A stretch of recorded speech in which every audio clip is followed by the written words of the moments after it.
ओम अज्ञानातिमिरान्धस्य ज्ञानाञ्जनशलाकया चक्षुरुन्मिलितं येन तस्मै श्रीगुरुवे नमः।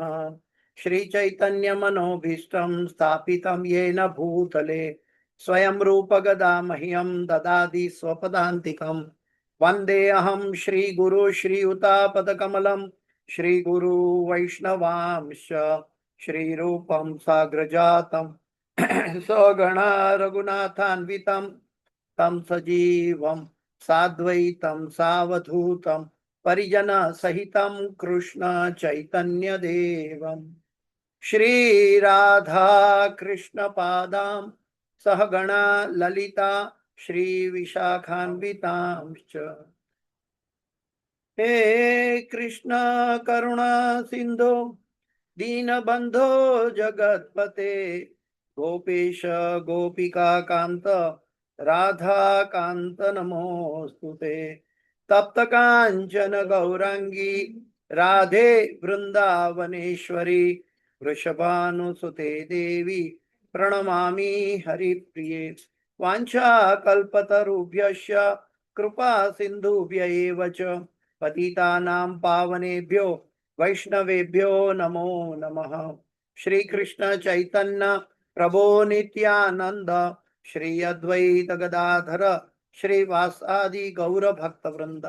हरे कृष्ण कृष्ण कृष्ण हरे हरे, हरे राम राम राम हरे हरे। जयतां सुरतो पंगुर मम मंद मते गति मत्सर्वस्व पदाम्भोजो राधा मदन मोहनौ।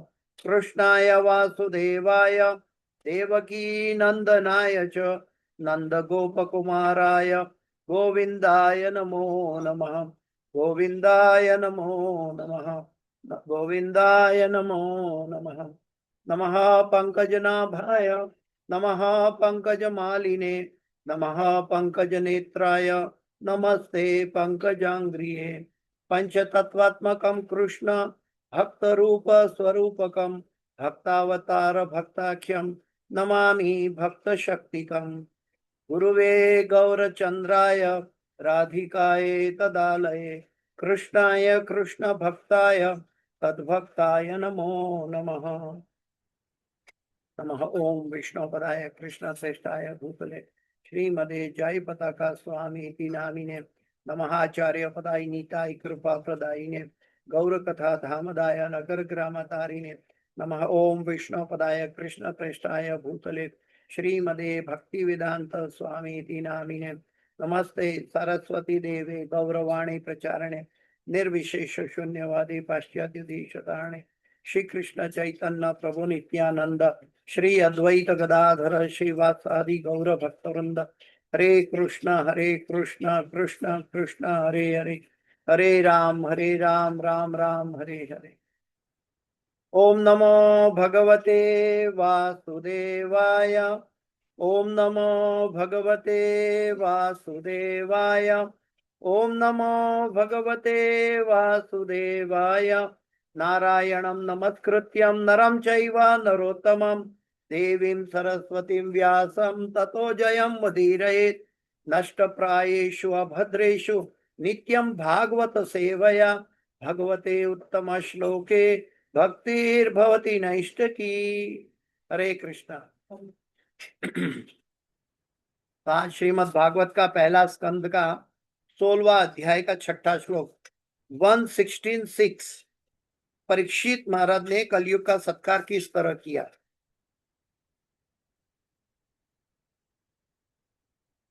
अथवास्य पदाम्भोजं मकरान्दलिहां सतां किं मन्यें रसदालार्पै आयुष्य यत्तदव्ययः। अथवास्य पदाम्भोजं मकरन्दलिहां सतां किं मन्ये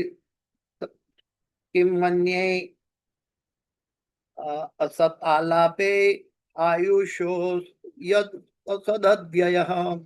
अथवास्य पदाम्भोजं मकरान्दलिहा सतां किं मन्ये रसदालापै आयुष यद सद्व्यय।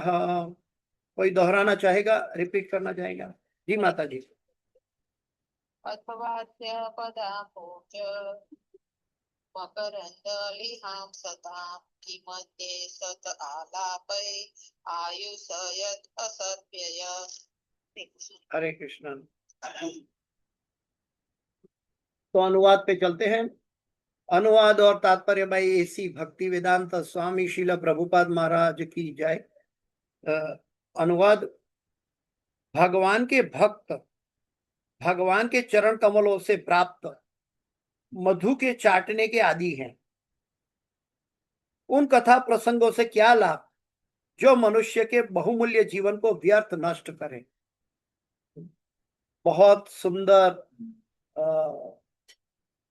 विषय है और इस विषय के अंदर भगवान क्या कह रहे हैं ये बहुत सुंदर समझने की बात है। सुत गोस्वामी, सॉरी, भगवान के भक्त। हाँ, अभी ये बहुत ध्यान से सुनिए। भगवान के भक्त भगवान के चरण कमलों से भगवान के चरण कमलों से प्राप्त मधु को चाटने के आदी हैं। मधु को चाटने के आदी हैं। उन कथा प्रसंगों से क्या लाभ जो मनुष्य के बहुमूल्य जीवन को व्यर्थ नष्ट करे। एक तरफ है प्रजल्प और दूसरी तरफ है हरि कथा। एक प्रजल्प के लिए प्रभुपाद जी समझाते हैं कि जब बारिश का मौसम आता है तो पानी में कहीं मेढक आ जाते हैं, जिसको हम गुजराती में देड़का कहता है, देड़का। तो वो ड्राउ ड्राउ ड्राउ ड्राउ करने लगते हैं। वो ड्राउ ड्राउ करते हैं तो होता क्या है, उसके आवाज के वाइब्रेशन से सर्प रूपी काल को पता लग जाता है कि उनका भोजन वहां तैयार है और सर्प वहां जाके मेढक को खा जाता है। ये हमें हमारी स्थूल आंखों से हम देख सकते हैं, समझ सकते हैं, लेकिन जो संसार में रहने वाले व्यक्ति, मूर्ख व्यक्ति, ये नहीं समझ पाते कि वो भी प्रजल्प करके काल को बुला रहे हैं, अपने मृत्यु की तरफ धस रहा है और वो समय का सदुपयोग नहीं कर रहा है। वो समय व्यर्थ गंवा रहे हैं प्रजल्प की बातों में, संसार की अनिच्छनीय बातों में अपना समय गंवा रहा है। और भगवान के भक्त के चरण कमलों से प्राप्त भगवान के भक्त भगवान के चरण कमलों से प्राप्त मधु को चाटने के आदी है। हम देख सकते हैं कि शौनक ऋषिगण जब सुत गोस्वामी से बात कर रहे हैं तो सुत गोस्वामी से क्या बात कर रहे हैं। बहुत भागवत की शुरुआत के पहले स्कंद के पहले अध्याय के 19वें श्लोक में हम देख चुके हैं। कौन सा श्लोक है? वयम तु न वितृप्याम उत्तम श्लोक विक्रमे यश शृण्वता रस ज्ञानम स्वादु स्वादु पदे पदे। वयम तु न वितृप्याम उत्तम श्लोक विक्रमे यश शृण्वता रस ज्ञानम स्वादु स्वादु पदे पदे। ये भागवत का कथन है और कौन कह रहा है? शौनक ऋषिगण। इसका अनुवाद मैं पहले पढ़ना चाहूंगा। इसका अनुवाद है, हम उन शौनक ऋषिगण सुत गोस्वामी को कह रहे हैं कि हम उन भगवान की दिव्य लीलाओं को सुनते थकते नहीं है जिनका यशोगान स्तोत्रों तथा स्तुतियों से किया जाता है। उनके साथ दिव्य संबंध के लिए जिन्होंने अभिरुचि विकसित कर ली है, वे प्रतिक्षण उनकी लीलाओं के श्रवण का आस्वादन करते हैं। स्वादु स्वादु पदे पदे, प्रतीक्षण। अभी इसी श्लोक को हमारी अवस्था के लिए समझने के लिए हमें इसको उल्टा देखना होगा। क्या हमें हरि कथा में आनंद आता है? क्या हमें हरि कथा का लालायिकता रहती है? हमें हरि कथा की लालसा बनी रहती है क्या? क्या हम भागवत के प्रति आकृष्ट है क्या? क्या भक्तों के साथ हम हरि चर्चा करते हैं क्या? ये हमारे अपने इंट्रोस्पेक्शन, अपने आप को पूछने का प्रश्न है। जब तक व्यक्ति अपने मन से युद्ध करना नहीं सीखेगा, तब तक व्यक्ति भगवान की भक्ति में सुदृढ़ नहीं हो सकता, क्योंकि मन हमारा सबसे बड़ा शत्रु है। और मन अंत में भी अंत्य नारायण स्मृति में भी मन शत्रु बनकर बैठ गया तो क्या करोगे? तो हमें समझना चाहिए कि वास्तविक घटना क्या है। गीता में भगवान कहते हैं कि ये मन तो क्या बोलते हैं कि ये मन हमारा शत्रु है। ये मन, भगवान गीता में कहते हैं कि मन मना भव मद्भक्त तो मुझे दे दो। लेकिन हमारे पास ये लालायिकता जगी नहीं है। हम ये सुनते हैं, 1 घंटे 2 घंटे के बाद भूल जाते हैं और फिर संसार के दावानल में ग्रस्त हो जाते हैं। तो ऐसा क्या इलाज है कि जो हमें भगवान की भक्ति के अंदर सुदृढ़ करे और केंद्रित करके हमें आगे ले जाए? तो इसके लिए 2 मुख्य चीज याद रखनी चाहिए, जो कि इस्कॉन में प्रभुपाद जी ने हम सबको दी है। एक तो है, हमारे पास आध्यात्मिक शक्ति का बैलेंस चाहिए। हरे कृष्णा कृष्ण कृष्ण हरे हरे, हरे राम राम राम हरे हरे। इस महामंत्र से हमारे अंदर आध्यात्मिक शक्ति संचित होती है। और दूसरा, हमें भक्तों का संग चाहिए। भक्तों का संग से हमारे पास जो नहीं है वो हमें प्राप्त हो सकता है। हम क्या करते हैं? हमारी समस्याओं का इलाज के लिए संसारी मनुष्य के पास जाते हैं, या तो हम अपने मनोधर्म से इसका इलाज ढूंढते हैं, या तो हमारे गूगल दादा को बुलाकर इसका इलाज ढूंढते हैं। लेकिन वास्तव में मनुष्य को क्या करना चाहिए? कि भक्तों का संग की लालसा होनी चाहिए। भक्तों का संग बहुत महत्वपूर्ण है। आइए चलते हैं प्रभुपाद जी के तात्पर्य के साथ। उसके बाद हम भक्तों की महिमा के बारे में थोड़ा शास्त्र से भी विचार विमर्श करेंगे। तो तात्पर्य के साथ चलते हैं प्रभुपाद जी के साथ। तात्पर्य बाई श्री भक्ति वेदांत स्वामी शील प्रभुपाद महाराज की जय। भगवान कृष्ण तथा उनके भक्त दोनों ही दिव्य स्तर पर होते हैं। अगर हम बॉडी कॉन्शियस में है तो हम अपने आप को यह समझाने की कोशिश करें कि हम अभी तक भक्त नहीं बने हैं। भक्त का अर्थ है अनडिवाइडेड अटेंशन। अनडिवाइडेड, इनका, उनकी श्रद्धा, उनका प्रयोजन कभी विभाजित नहीं होता। वो एकले ईश्वर कृष्ण और सब भृत्य, इसके ऊपर केंद्रित रहते हैं। बाकी सब संसार की चीज गौण है। एक भगवान ही एकमात्र परमेश्वर है, भगवान है। तो एकले ईश्वर कृष्ण और सब भृत्य, इस पर हमें केंद्रित होना है। भगवत गीता में भी भगवान कहते हैं अनन्याश्चिंतयन्तो मां। अनन्या का अर्थ है न अन्य। तो अनडिवाइडेड अटेंशन भगवान का चाहिए, और वो हमें प्राप्त नहीं होता है। ये, इसके लिए हमारे अंदर आध्यात्मिक शक्ति का संचय होना आवश्यक है, और साथ साथ भक्तों के साथ हरि चर्चा आवश्यक है। लेकिन संसारी मनुष्य क्या करता है? जो समय का पहलू जो भक्त को मिलता है, संसारी को भी मिलता है, क्योंकि भगवान निष्पक्ष है। लेकिन वो समय सामान्य लोग उसका दुर्व्यय करते हैं। वो संसार की हजारों बातों में अपना ध्यान केंद्रित करते हैं, मनुष्य नाम सहस्त्रेषु। लेकिन भगवान के भक्त को सिर्फ भगवान के चरण कमलों के मधु चाटने के आदी है। और ये कौन कह रहे हैं? शौनक ऋषिगण। और ये शौनक ऋषिगण पहली बार भागवत नहीं सुन रहे हैं। ये शौनक ऋषिगण बार बार भागवत सुनने के लिए आदि है। कभी कभी हम क्लास में देखते हैं अलग अलग वक्ता भागवत का क्लास लेता है, तो कुछ बातें ओवरलैप होती है कि इन्होंने भी कहा था, उन्होंने भी कहा था, ये प्रभु ने कहा, उस प्रभु ने कहा, उस प्रभु ने कहा। तो हम हमारा मन उसको एनालिसिस करते हैं कि ये तो एक ही बात हम बार बार सुन रहे हैं, ये तो हमें पता है क्या सुनना है। तो ये हमारा मन का मैल है, क्योंकि वो स्वादु स्वादु पदे पदे, वो थकते नहीं है भगवान की हरि कथा सुनने के लिए। और सबसे बड़ी बात है, भक्ति की कई विधियां हैं।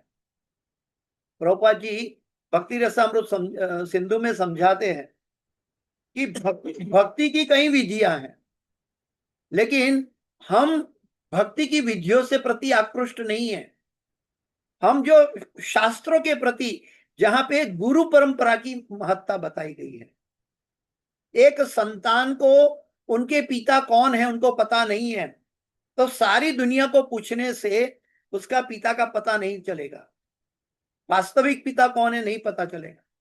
लेकिन अगर वो अपनी माँ को पूछेगा तो उनको पता चलेगा कि मेरा वास्तविक पिता कौन है।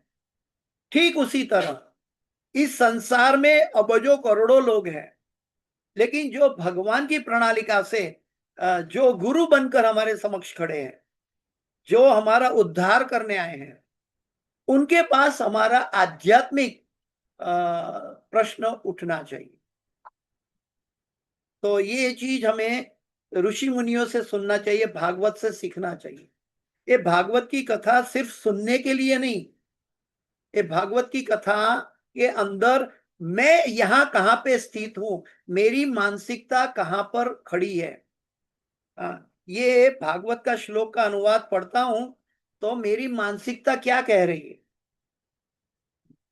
अगर मेरी मानसिकता से कोई भी भिन्न मत रजू होता है, इसका मतलब है कि मेरे अंदर मैल है। लेकिन भागवत तो अमलम पुराण है, जिसके अंदर जरा सा भी मैल नहीं है। तो हम भक्ति की कई विधियां हो सकती है, हम वास्तव में भक्ति करना बाद में सीखते हैं। हम गुरु कृष्ण कृपाए पाए भक्ति लता बीज, हम अपने बीज को गुरु की कृपा से, गुरु की आध्यात्मिक शक्ति से, गुरु इसका सिंचन करके हमें मदद करते हैं, तब हमारे अंदर भक्ति लता बीज जगती है। हम दुनिया के लोगों के पास जाकर अपनी भक्ति लता बीज को नहीं जगा सकते। अगर जगाएंगे तो भी वो अधूरी रहेगी। अगर बुद्धि से भी हम इसका एनालिसिस करेंगे तो ये अधूरी रहेगी, कभी भी भगवान के चरण कमलों तक नहीं पहुंच पाएगी। भगवान के चरण कमलों तक पहुंचने के लिए है, इसलिए गीता में भी भगवान कहते हैं एवं परंपरा प्राप्तम इमम राजर्षयो विदुः। और वो परंपरा भक्त परंपरा होनी चाहिए। भागवत भक्त परंपरा है। तो आगे प्रभुपाद जी कहते हैं कि भगवान कृष्ण तथा उनके भक्त दोनों ही दिव्य स्तर पर रहते हैं, अतएव भगवान कृष्ण तथा उनके शुद्ध भक्तों की कथाएं समान रूप से उत्तम होती है, क्योंकि भक्त का उद्देश्य ही भगवान, भक्त की मनोव्यथा ही भगवान से जुड़ी रहती है। जैसे कि कुरुक्षेत्र के मैदान में भगवान ने युद्ध किया, महाभारत का युद्ध अर्जुन के जरिए हुआ, तो हमें वो राजनीतिक युद्ध, या तो इसके अंदर कपट छुपा हुआ है, या तो पॉलिटिक्स राजनीतिक छुपी हुई है, इससे हमें कोई मतलब नहीं है। हमें किससे मतलब है? क्योंकि वो युद्ध में भगवान स्वयं शामिल है। हमें पांडवों के जीवन में या परीक्षित महाराज के जीवन में हमें इतना इंटरेस्ट क्यों है? क्योंकि भगवान ने उनका कारोबार संभाला है। ऐसा नहीं कि भगवान खाली पांडवों का कारोबार संभाले थे या तो परीक्षित महाराज का कारोबार संभाले थे। भगवान हमारा भी कारोबार संभाल सकते हैं। क्या हम हमारे अंदर युधिष्ठिर महाराज की तरह युक्त वैराग्य है? युधिष्ठिर महाराज सारे दुनिया का राज छोड़कर भगवान की भक्ति में लगे। परीक्षित महाराज को पता चला तो उन्होंने सारे दुनिया का साम्राज्य छोड़ दिया और 7 दिन में जिनकी मृत्यु होने वाली है, तो उनको क्या करना चाहिए, इसके लिए सुखदेव गोस्वामी के पास पहुंच गए गंगा के तट पर। क्या हमारे अंदर इतनी उत्कंठा है? क्या हमें पता है कि हमारी मृत्यु की डेट कोई फिक्स है, कौन से तारीख को, कौन से वार को हम जाएंगे? तो मनुष्य को सदैव भगवान का नित्य स्मरण, नित्य भक्त के संग में रहना चाहिए, ऐसा भागवत प्रतिपादन करता है।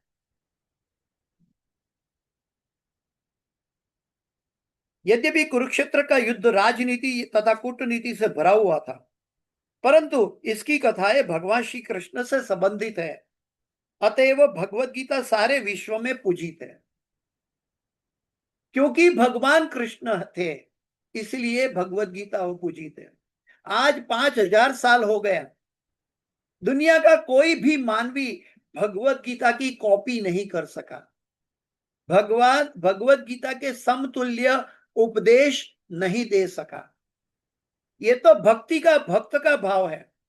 अब इवन सांसारिक कर्मी के लिए भी अगर कोई बुद्धि से उसको समझना चाहे भगवत गीता को, तो पूरी भगवत गीता के अंदर 700 श्लोक है। वो 700 श्लोक में 2 लाइन का श्लोक है, 4 लाइन की ऋचा है, 8 चौक 32 अक्षर का श्लोक है और 11 चौक 44 अक्षर की ऋचाएं हैं पूरी भगवत गीता में। इस संसार में ऐसा कोई भी वार्तालाप है, आपको पता है कि क्या 32 अक्षरों में सवाल हो और 32 अक्षरों में जवाब हो? कितना भी विषय चेंज हो जाए, चाहे कर्म का हो, चाहे ज्ञान का हो, चाहे ध्यान का हो, चाहे भक्ति का हो, चाहे आसुरिक वृत्तियों का हो, हाँ, चाहे अंतिम हमारी चरम उद्देश्य का हो, कितना भी विषय बदल गए, लेकिन भगवत गीता ने अपना शब्द प्रमाण सीमित रखा। 32 अक्षर के श्लोक और 44 अक्षर की ऋचा में सारा 700 श्लोक का परिसंवाद है, जो इस दुनिया का कोई भी शास्त्र में मिल नहीं सकता। वहां तक कि कोई कवि भी अपनी कविता की रचनाओं में नंबर ऑफ लेटर्स कांस्टेंट नहीं कर सकता। तो ये भगवान का ये भौतिक लोगों के लिए मापदंड बताया मैंने। भक्त को इस मापदंड से लेना देना नहीं है। भक्त को तो भगवान के एक एक शब्द पे अपने आप को मिटाने के लिए लालसा होती है। जब अनन्या चिंतयंतो मां, तो पूरा श्लोक भी पढ़ना नहीं चाहेंगे, वो कृष्ण के चरण कमलों को लिप्त हो जाएंगे। अतएव भगवत गीता सारे विश्व में पूजित है। राजनीति, अर्थशास्त्र या समाज विज्ञान जो संसारियों के लिए भौतिकतामय हो, उनके उच्छेदन की कोई आवश्यकता नहीं है। शुद्ध भक्त के लिए तो जो वास्तव में भगवान से जुड़ा है, ऐसी संसारी वस्तुएं दिव्य होती है। प्रभुपाद जी समझाते हैं कि anything plus Krishna that is acceptable, anything minus Krishna that is rejected. किसी ने प्रभुपाद जी को प्रश्न कही किया था, प्रभुपाद जी आप वेज है या नॉन वेजिटेरियन? तो प्रभुपाद जी ने कहा मैं दोनों में से एक भी नहीं हूं। प्रभुपाद ने कहा मैं वेजिटेरियन भी नहीं हूं, मैं नॉन वेजिटेरियन भी नहीं हूं। तो भक्त ने पूछा कि प्रभुपाद जी तो क्या कर रहे हैं? तो प्रभुपाद जी कहते हैं मैं कृष्णटेरियन हूं, मैं सिर्फ कृष्ण का प्रसाद ग्रहण करता हूं, मेरे मुंह में जो भी जाता है कृष्ण प्रसाद जाता है। बाकी वेजिटेरियन भी कर्म बंधन उत्पन्न करता है। जो भगवान को ऑफर किए बिना खाता है वो पाप खाता है। तो एक भक्त ने एक वैष्णव से पूछा, जो कि गुरु के समतुल्य थे, तो एक वैष्णव ने पूछा, तो कहते कि वो दीक्षा की बात चल रही थी, तो पूछ रहे थे, तो कहते कि भगवान गीता में कहते हैं कि जो भगवान को ऑफर नहीं किया जाता वो हम ग्रहण करेंगे तो पाप खाते हैं, सीधे सीधा हिसाब है, कर्म बंधन खड़ा होता है। तो वो व्यक्ति ने वो उस वैष्णव को पूछा, तो आप चाय क्यों पीते हो? आप पान बीड़ी तंबाकू क्यों खाते हो? तो ये तो भगवान को ऑफर नहीं हो सकता। तो भगवान का भक्त भगवान की इच्छा, भगवान को क्या अच्छा लगता है वो अर्पण करता है। मेरे शिक्षा गुरु समझाते थे कि जो हमें जो हमें जीवन में सबसे ज्यादा प्रिय है वो चीज हम कृष्ण को अर्पण करते हैं, तब हमारी आसक्ति कृष्ण में, हमारा मन कृष्ण में जुड़ जाएगा। हमें जो सबसे ज्यादा चीजों का आकर्षण है इस संसार में, अगर पैसों का आकर्षण है, पैसा भगवान के लिए उपयोग करें। अगर पत्नी में आकर्षण है, पत्नी भगवान की सेवा में लगा दे। अगर बच्चों से आकर्षण है, बच्चों को भक्त बना दे। तो जो वास्तव में भगवान से जुड़ा है उससे शुद्ध भक्त के लिए वही सर्वस्व है। ऐसी संसारी वस्तुएं दिव्य होती है यदि वे कृष्ण या उनके शुद्ध भक्तों के साथ जुड़ी हो। और इसीलिए चतुश्लोकी गीता में हम बार बार उसी श्लोक को कोट करते हैं। चतुश्लोकी गीता में भगवान स्वयं कहते हैं, मच्चित्ता मद्गत प्राण बोधयंत परस्परम कथयंतश्च माम नित्यम तुष्यन्ति च रमन्ति च। तो ये भगवान स्वयं कह रहे हैं कि मेरे भक्त, मेरे में चित्त लगाया हुआ मेरा भक्त, जब दो भक्त मिलते हैं आपस में तो ग्राम्य चर्चा नहीं करते बल्कि हरि चर्चा करते हैं। मच्चित्ता मद्गत प्राण, दोनों का प्राण मुझ में स्थित है। बोधयंत परस्परम, दोनों व्यक्ति एक दूसरे को बोध देते हैं। कौन सा बोध देते हैं? हरि कथा का। कथयंतश्च माम नित्यम, भगवान कृष्ण कहते हैं वो हमेशा मेरी कथा करते हैं। तुष्यंती च रमन्ति च, और ऐसे वो संतुष्ट रहते हैं और आनंद मंगल रहते हैं। तो तुष्यंती, इस जगत के अंदर संसारी लोग संतुष्टि पाने के लिए जीवन बिता देते हैं, लेकिन उनको संतुष्टि कभी प्राप्त नहीं होती क्योंकि वो हरि कथा मिस कर रहे हैं। हमारी संतुष्टि का सबसे बड़ा खजाना हरि चर्चा के अंदर है, श्रवणम के अंदर है, कीर्तनम के अंदर है।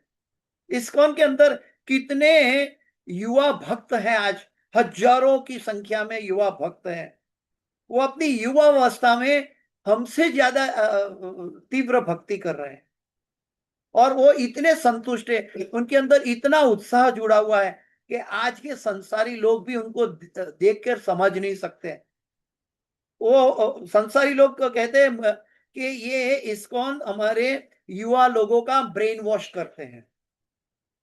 प्रभुपाद जी के ऊपर केस हुआ था तो प्रभुपाद जी ने जाके कोर्ट में स्वीकार कर लिया, हाँ हम ब्रेन वॉश करते हैं क्योंकि आपके ब्रेन के अंदर पूरा कचरा पड़ा है और उसको ब्रेन वॉश करते हैं। तो कोर्ट ने कहा कि ये तो आपका ओपिनियन है। तो प्रभुपाद जी ने सनातन धर्म के शास्त्रों के जरिए बताया कि ये मेरा ओपिनियन नहीं है, ये मनुष्य का वास्तविक धर्म है। हाँ, और ऐसे केस प्रभुपाद जी बिना लॉयर, बिना पैसा जीत गए थे विदेशों में। तो हमारे संसार के अंदर, हमारे भारत की बात करें तो हमारे लोगों के अंदर बहुत संकुचित दृष्टि होती है। हम भगवान के लिए कुछ छोड़ना नहीं चाहते, इसलिए तर्क वितर्क करते हैं, इसलिए लूप होल ढूंढते रहते हैं। हम पांडवों के कार्यकलापों के संबंध में कह सुन चुके हैं और अब हम महाराज परीक्षित की कथाओं के विषय में बात कर रहे हैं, किंतु ये सब कथाएं भगवान श्री कृष्ण से संबंधित है, इसीलिए अतएव ये सब की सब दिव्य है और शुद्ध भक्त इन्हें बड़ी रुचि से सुनते हैं। एनीथिंग अगर कृष्ण अंदर जुड़े हैं तो वो दिव्य स्तर पर चली जाती है, बड़ी रुचि से सुनते हैं। देखिए, भक्ति में श्रवणम नहीं होगा तो भक्ति कभी हमारा मैच्योरिटी तक लेकर नहीं जाएगी। और वो श्रवणम हमें परंपरा से प्राप्त होना चाहिए, गुरुजनों के द्वारा प्राप्त होना चाहिए, संसार के मीडिया के, टीवी के लोगों के द्वारा नहीं। कई लोगों का अनेक भाव होता है, ऐसा नहीं कि हमारे गुरु सही है दूसरे के गुरु गलत है, ऐसा नहीं है, लेकिन हर एक गुरु का भाव मेलो अलग अलग होता है। और हम जिस भाव में भगवान को प्रसन्न कर रहे हैं, हाँ, ये गौड़ीय संप्रदाय में सर्वश्रेष्ठ रास्ता बताया गया है कि हमें कहीं भी भागने की, दौड़ने की जरूरत नहीं है। धर्म तो साक्षात भगवत प्रणीतम, धर्म वो सच्चा है जो भगवान कृष्ण की प्रणालिका से आया है। और हम सब सौभाग्यशाली हैं कि हमें भगवान कृष्ण की प्रणालिका से आई हुई परंपरा में हमें प्रभुपाद जी मिले हैं।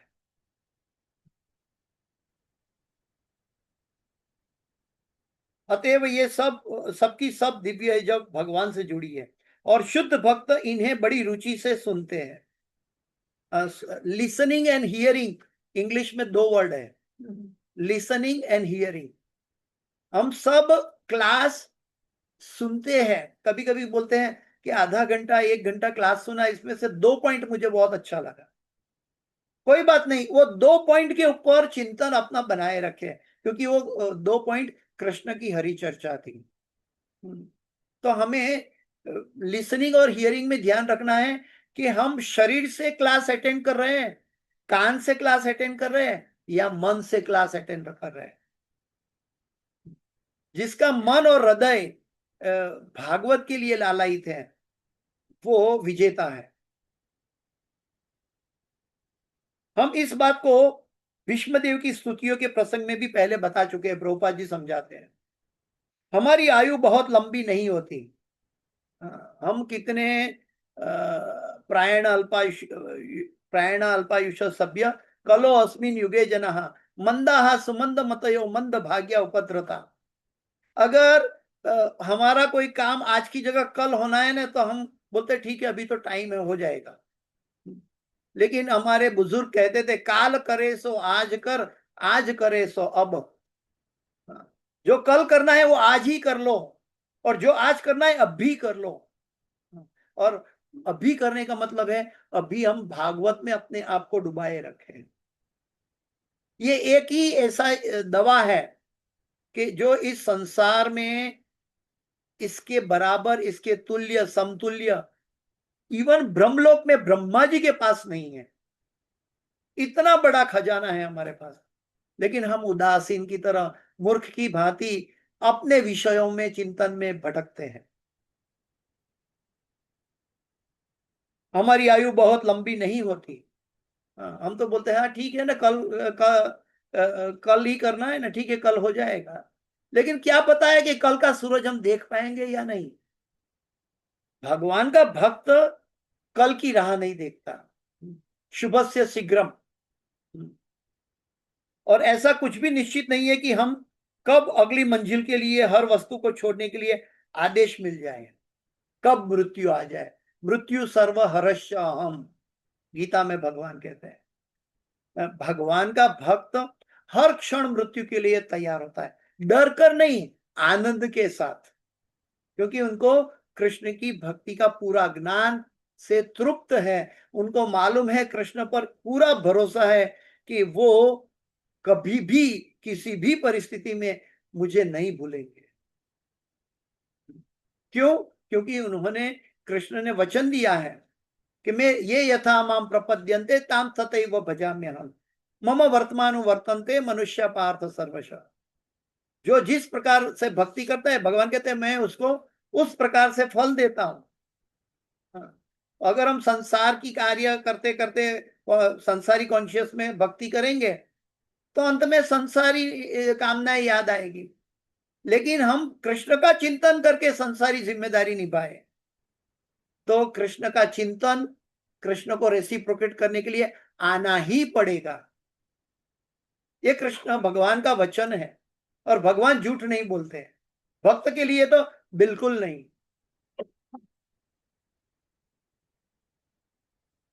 अतएव हमारा यह परम धर्म है कि हम कृष्ण के अतिरिक्त अन्य किसी विषय में एक क्षण भी व्यर्थ न बिताए।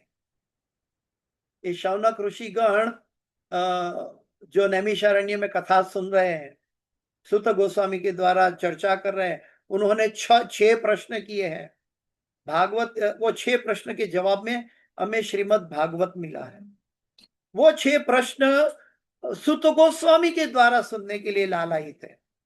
देखिए, यहाँ तो भौतिक जगत में क्या है, द्वेष और ईर्ष्या पड़ी है। वो कह सकता है तो क्या मैं नहीं कह सकता? नहीं। प्रभुपाद जी ने प्रचारक कंपटीशन के लिए नहीं बनाया। प्रभुपाद जी ने प्रचारक इसीलिए बनाया कि जितने जीवों को हो सके उनका कल्याण हो जाए, सभी में एक तरह की हार्मोनी बनी रहती है, क्योंकि सभी का उद्देश्य एक श्री कृष्ण है।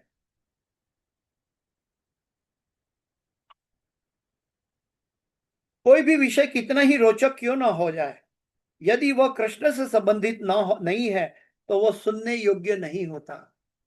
वो श्रम ही एवं केवलम। वो ड्राउ ड्राउ, वो मेढक ड्राउ ड्राउ करता है ना, और काल काल नाम का सर्प आके उनको डस लेता है, खा जाता है। वैसे मृत्यु का समय पर आधारित है, वह समय बह रहा है। अगर हम प्रजल्प करेंगे तो मृत्यु भी निश्चिंत ही अचानक हमारे समक्ष आकर खड़ी हो जाएगी, एक क्षण भी एक्स्ट्रा नहीं मिलेगी। लेकिन भगवान का भक्त फिर भी आनंदित रहता है, क्योंकि भगवान के भक्त के अंदर दृढ़ श्रद्धा है कि भगवान मेरा कल्याण ही करने वाले हैं, और भगवान जहां भी मुझे ले जाएंगे, अपने धाम में ले जाए, अपनी निजी सेवा में ले जाए, या कहीं भी मुझे स्थित करे, भगवान जरूर से मेरे द्वारा कुछ कार्य करने के लिए उनका प्री प्लान है। तो वो भगवान का भक्त मोक्ष की भी आकांक्षा नहीं करता, बल्कि भगवान की शाश्वत स्मरण और सेवा की आकांक्षा करता है।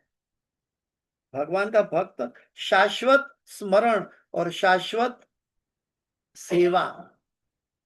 कई लोग कहते हैं कि हमें बार बार जन्म लेना चाहिए कि ताकि बार बार हमें भगवान की भक्ति की सेवा करने का मौका मिले।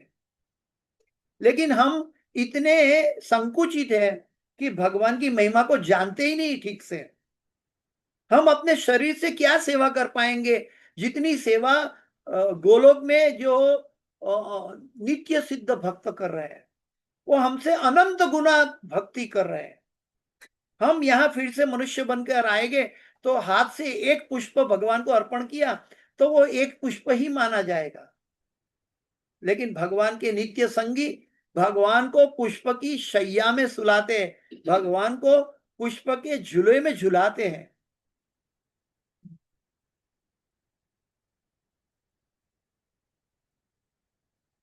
हाँ, आध्यात्मिक ग्रह लोक, आध्यात्मिक ग्रह गोलोक वृंदावन जो भगवान कृष्ण का सनातन धाम है, कमल पुष्प के गुच्छे के आकार का है। अपने भगवान का जो धाम है गोलोक वृंदावन, वो भी कमल की पंखुड़ी के समान, कमल के गुच्छे के समान है। और भगवान के अंगों का प्रदर्शन भी कमल के साथ हम संतुलित करते हैं। लेकिन गोपीगण तो इससे भी आगे बढ़ी हुई है। गोपीगण तो कहती है, हे प्रभु हमें क्षमा कर देना, हमने आपके मुख को, आपके चरणारविंद को, आपके शरीर को, आपकी कान को, आपके बाजूबंद को, हर एक चीज को कमल से हमने तोला है। लेकिन आप तो ये कमलों से भी कई गुना अधिक आकर्षक हो, तो हमें क्षमा कर देना कि हमने आपको कमल के साथ जोड़ दिया है।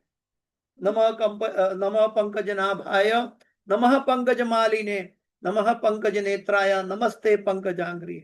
लेकिन जब काकलूदी भाषा में भक्त भगवान की सेवा करता है, अगर हमारे अंदर कुछ कमियां रह गई ध्रुव महाराज की तरह, भगवान अपना शंख छुलाकर ध्रुव महाराज को पूरा वैदिक ज्ञान पहुंचा सकते हैं, तो भगवान अपने भक्त के लिए क्या नहीं कर सकते? जो भक्त का कोई सकाम मर्म ना हो, भगवान की प्रसन्नता हो। जब भगवान किसी एक भौतिक ग्रह में भी अवतरित होते हैं, तब वे अपने निजी धाम के को यथारूप में प्रकट करके ही ऐसा करते हैं। इस प्रकार यानी कि इस भो वृंदावन है, इस भूमि पर जो वृंदावन दिख रहा है हमारी आंखों के सामने, ये भी कमल की पंखुड़ी की भांति विस्तरित है। और ये कमल की पंखुड़ी जब बंद होती है तो एक कोने से लेकर दूसरा कोना इतना बड़ा है, तो भगवान के लिए वो एक कदम के बराबर हो जाता है। हाँ। और हम जब वो खुला है तो हमारे लिए सैकड़ों किलोमीटर हो जाता है। इस प्रकार उनके चरण सदैव उसी कमल दल के बड़े गुच्छे के पर रहते हैं। उनके चरण कमल पुष्प के समान ही सुंदर है, पुष्प के समान सुंदर है। इसीलिए ऐसा कहा जाता है कि भगवान कृष्ण के पांव कमल स्वरूप है। नमः पंकज नाभाय। भगवान का हर एक स्वरूप को, हर एक अंग को, भगवान की नाभि कमल को, हर एक चीज को कमल के साथ सदृश किया गया है। अभी प्रभुपाद जी कहते हैं जीव वैधानिक स्वरूप से शाश्वत है और भगवान भी शाश्वत है, और हम ये शरीर नहीं है, हम जीव है। तो हम कैसे भूल जाते हैं कि हम शाश्वत के साथ पहला अपना संबंध तोड़कर शारीरिक भौतिक नाशवंत संबंध के पीछे जीवन बिता देते हैं। ये हमारी इंद्रियों की तृप्ति के कारण, और इंद्रियों नाशवंत है। हम मालूम है कि हम 50 साल तक इंद्रियों भोग किया, 50 साल इंद्रिय भोग करने के बाद भी ये इंद्रिय का डेस्टिनेशन क्या है? स्मशान। स्मशान में इस बॉडी के साथ इंद्रियों को जला दिया जाता है। तो ये वो इंद्रिय के पीछे हम जीवन बिताएं, ये कहाँ की बुद्धिमत्ता है? हम तो इससे परे आत्मा है, भगवान के अंश है, और वो संबंध के लिए अपने क्या स्थापित किया जीवन में?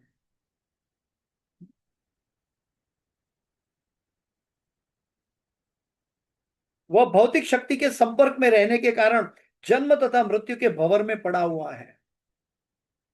वो आध्यात्मिक शक्ति अर्ज करने की चेष्टा नहीं है, इसीलिए भौतिक शक्ति काम करती है। जब अंधेरा नहीं है तो उजाला अपने आप आ जाता है, तो अंधेरा को नहीं कहना पड़ता कि तुम चले जाओ। और जब उजाला है तो अंधेरा चला जाता है, और जब उजाला चला जाता है तो अंधेरा को बुलाना नहीं पड़ता, वो स्वतः आ जाता है। ठीक वैसे ही जीव तटस्थ शक्ति है भगवान की, और एक भगवान की अंतरंगिनी शक्ति आध्यात्मिक शक्ति है, और एक बहिरंगा शक्ति है। जब जीव अंतरंगा शक्ति के साथ नहीं जुड़ा है, यानी कि श्रीमती राधा रानी के साथ नहीं जुड़ा है, तब तक वो दुर्गा शक्ति के प्रभाव में भौतिक जीवन में जन्म मृत्यु जरा व्याधि की श्रृंखला में पटकता जाएगा। वास्तव में दुर्गा माता भी श्रीमती राधा रानी का ही एक्सपेंशन है, लेकिन वो राधा रानी ने अपना एक्सपेंशन इसीलिए किया कि जो भगवान से विलग होकर आनंद भोगना चाहते हैं वो लोग जाकर भगवान को डिस्टर्ब ना करें।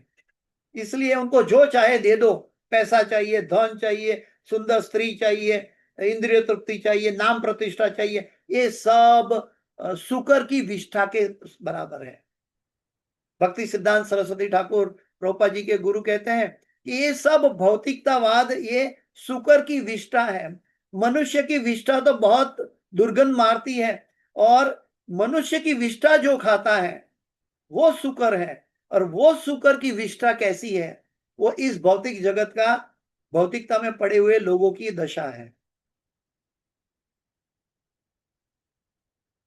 ऐसी भौतिक शक्ति से छूटने पर जीव मुक्त हो जाता है और भगवत धाम जाने के लिए योग्य बन जाता है।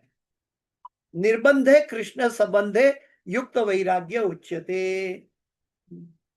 हमारे अंदर ऐसा नहीं कि सब क्लास सुनकर सब छोड़कर, घर छोड़कर भाग जाए, ऐसा नहीं है। हम सभी, हमारे पास अगर कृष्ण भक्ति को लाना है, अगर हमें परिवार से आकर्षण है, हम परिवार के साथ रहना चाहते हैं, तो क्यों ना परिवार जनों को भगवत भक्त बनाया जाए। ये कितना सुंदर उपाय है। और क्या है कि जिसके पास 100 रुपया है वो 50 रुपया किसी को दे सकता है। अगर हम भगवान की भक्ति में केंद्रित हो जाएंगे तो हम परिवारजनों को भी भगवान की भक्ति दे पाएंगे। अगर हमारे पास नहीं है तो हम कैसे दे पाएंगे? इसीलिए चैतन्य महाप्रभु का कृष्णदास कविराज गोस्वामी चैतन्य चरितामृतम में समझाते हैं, जन्म सार्थक करी करो परोपकार। और सबसे बड़ा परोपकार क्या है? कि हमें पहला अपना जन्म सार्थक करना है, और दूसरों के जन्म के लिए हमें सतत प्रयत्न करना है। अगर ये कोई एक व्यक्ति न कर पाए तो उनके प्रति द्वेष और ईर्ष्या न बनाए, उनके कर्म उनको रोक रहे हैं। संसार में लाखों हजारों करोड़ों लोग हैं जो कृष्ण से वंचित हैं। हमें वहां तक पहुंचना है। हमें इस तरह एक व्यक्ति के पीछे पड़ा नहीं रहना है। ये शरीर का संबंध शायद 25, 50, 100 साल का है, लेकिन जीव का संबंध आध्यात्मिक अनंत शाश्वत है। इसलिए हमें सभी जीवों का कल्याण सोचना चाहिए। ये भगवान का भक्त की दिव्य दृष्टि होती है। ये वास्तव में वासुदैव कुटुंबकम है।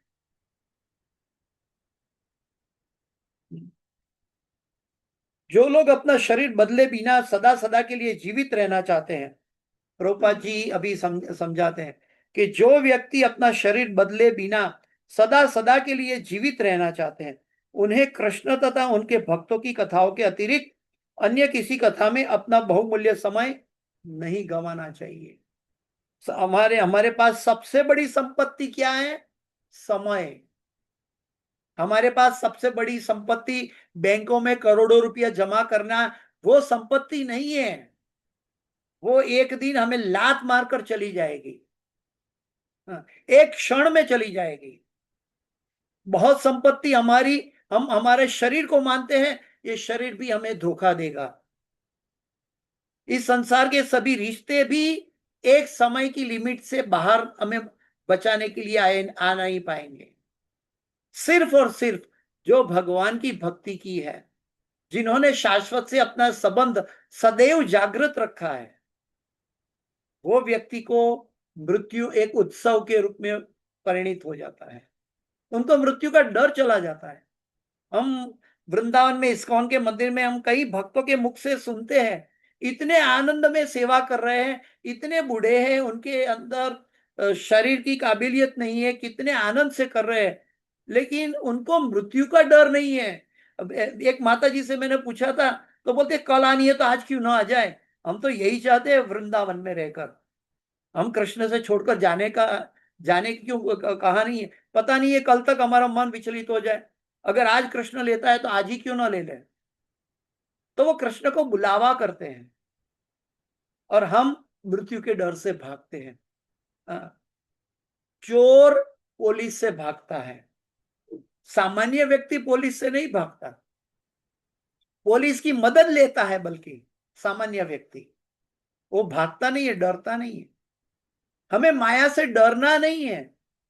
माया के पास हमें ऐसा जवाब देना है कि माया भी बोले कि इसके जवाब के लिए आप वापस अपनी अंतरंगा शक्ति के पास चले जाओ। आप यहां रहने के लिए लायक नहीं है। माया स्वयं हमें प्रपोज करेगी, अपनी बहन राधा रानी से प्रपोज करेगी कि ये जीव मेरी जेल में बैठा है, जन्म मृत्यु जरा व्याधि की, उसको अभी तुम ले लो। ये मेरी दिशा में, मेरी ख्याल में ये परिपक्व हो चुका है, ये तुम्हारे काम का व्यक्ति है। हमें इस तरह बनना है। हाँ, इसका मतलब ये नहीं कि हमें कोई भी देवी देवता का अपमान करना है। सभी देवी देवता भगवान के भक्त हैं, सभी देवी देवता वैष्णव है। लेकिन भगवान क्योंकि हमें समझाते हैं कि अनन्य चिंतयन्तो माम, तो जब हम कृष्ण की शरण लेते हैं तो एक साथ 33 करोड़ देवी देवता का आशीर्वाद पाते हैं। अगर हम एक देवी देवता के पीछे जाए तो बाकी 32 करोड़ 99,999,000 का क्या होगा। लेकिन जब कृष्ण की शरण में जाते हैं तो पूरे 33 करोड़ देवी देवता एक साथ प्रसन्न हो जाते हैं। और इतना भगवान का, कृष्ण का भक्त इतना चतुर होता है कि उनके पास बहुत शॉर्टकट होता है। खाली गुरु कृष्ण कृपाए पाए भक्ति लता बीच। अपने वास्तविक गुरु वो है जो शिष्य को जन्म मृत्यु श्रृंखला से बाहर निकाले। गुरु वो है जो मृत्यु का डर शिष्य के हृदय से निकाल दे। वो गुरु है। गुरु ये कोई आर्टिफिशियल इम्पोजिशन ऑन माइंड नहीं है। ये जब वास्तविक दर्शन होगा, भागवत के श्लोकों के जरिए, श्रीमद् भगवत गीता के जरिए, एक एक शब्द के अंदर पूरे ब्रह्मांड समा जाए, इतनी शक्ति है भगवान की। दी हुई भागवत के अंदर, भगवत गीता के अंदर, अगर इसके अंदर हम डूब जाए तो इस संसार में और कुछ हमारे लिए लायक ही नहीं रहेगा, क्योंकि परम दृष्टवा निवर्तते। जब हमें श्रेष्ठ स्वाद मिल जाएगा तो हम गौण रस में क्यों जाएंगे भला। जब हमें श्रेष्ठता प्राप्त होती है तब हम गौणता के पीछे क्यों भागेंगे। तब गौणता के ऊपर हम जिसके प्रति हम आकृष्ट थे उसको लात मारकर हम जाएंगे। लेकिन भगवान का भक्त कितना करुणादायक होता है कि जो उनको कष्ट पहुंचाता है उनका भी कल्याण चाहता है। इसीलिए आज का 70% भागवत प्रहलाद महाराज की डायनेस्टी से भरा पड़ा है। प्रहलाद महाराज के पिता ने उनको कितना दंडित किया, कितना अत्याचार किया, लेकिन जब भगवान मिले तो प्रहलाद महाराज ने सबसे पहले भगवान से प्रार्थना की कि मेरे पिता को माफ कर दो। ये भगवान का भक्त होता है। भगवान का भक्त अपना कल्याण नहीं चाहता, भगवान का भक्त सबका कल्याण चाहता है। उनके अंदर को न कोई द्वेषी है, न कोई ईर्ष्यालु है, न कोई अपना है, न कोई पराया है। जब ऐसी भावना से हम करेंगे तभी भक्ति सफल होगी, तभी हम भगवान के हृदय में प्रवेश कर पाएंगे, क्योंकि सभी जीव भगवान के अंश हैं। और गीता के 11वें अध्याय में भी भगवान कहते हैं, 4-5 मापदंड दिया है आखिरी श्लोक में, उसमें भी भगवान कहते हैं निर्वैर सर्वभूतेषु। हमें सभी जीवों के प्रति द्वेष और ईर्ष्या से मुक्त होना चाहिए। अगर हम हमारे अंदर कोई तकलीफ होती है तो हमें, अगर जो साधुजन है वो तो मच्छर को भी काटने देते हैं, बोलते हैं चलो तुम्हारा कर्म पूरा कर लो, मेरा कर्म पूरा होता है, तुम मेरे लहू से तुम्हारा जीवन बनता है तो बना लो। लेकिन अगर अगर हम इतने उत्कृष्ट नहीं है, अगर हमें किसी जीव को न चाहकर भी मारना पड़े संसार में रहकर, तो हमें जोर से कृष्ण महामंत्र को बोलकर उस जीव का कल्याण के लिए प्रार्थना करके मारना चाहिए। ऐसा नहीं कि हम उसके द्वेषी और ईर्ष्यालु बनकर मारे, क्योंकि वो भी भगवान का अंश है। उनके अंदर भी परमात्मा के रूप में भगवान स्वयं विराजे हैं। भगवान का भक्त को ऐसी कोई भी जगह भगवान के बिना खाली नहीं देखती। और संसारी मनुष्य बहाना निकालता है, अर्जुन के पास कृष्ण थे, हमारे पास होता तो हम भी मानते थे गीता को।